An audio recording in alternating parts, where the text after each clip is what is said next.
He may be the new PAP guy contesting in Joo Chiat SMC, but Charles Chong, who replaces outgoing PAP MP Chan Soo-sen, has heard concerns of the residents and plans to address them. Invariably, they complain about the lack of car park things, and they say, hey, look, this area needs to be upgraded, our drains need to be covered, it needs to be done. So when is upgrading coming to our area here? Okay?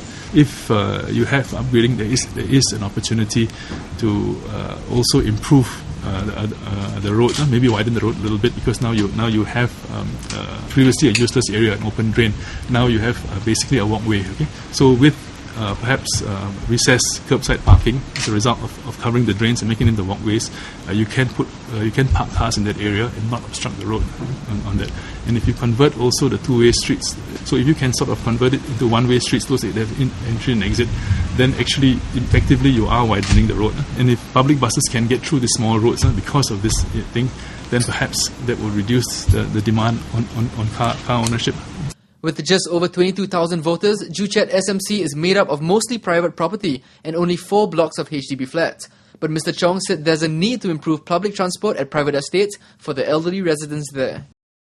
The older folks, yes, their children go out, drive to work and so on, but they require, they need to take buses. They cannot afford taxis to go everywhere. Okay?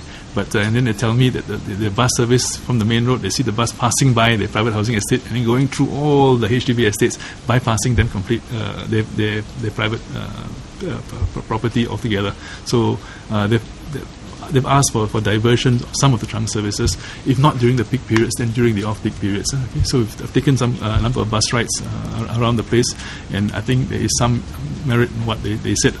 Also, there's no MRT sort of line in Joo Chiat, all right, on this. So perhaps if we have a very efficient public transport service, we have an MRT line and so on, there would be less dependence on cars and hopefully also less congestion.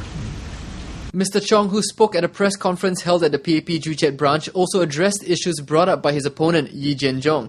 No, I think as a local boy, he doesn't understand I don't know. Yes, he's been around, for a while, born and bred here also. But I'm not sure whether he's talking to the residents enough, because from what I'm hearing from them and what he's saying publicly, there seems to be a bit of a disconnect. Okay, so he may be politicking or during election time. Okay, but I wish he wouldn't do that, because that sets back our efforts in trying to push all these programs ahead for residents here. By saying it's not needed, I think, and claiming to be a local boy and a resident, I think that adds gravity to what he says, his view on this issue. And I don't think that should be part of politicking, because this is in interest of residents. I think basically put politics aside and just say yes, we want it and so on, and try and push the government to say, look, even if your candidate loses, would you still carry on with this or not? Okay, this is what residents want and this is what is necessary. Okay, that I think I would have more respect if he said that.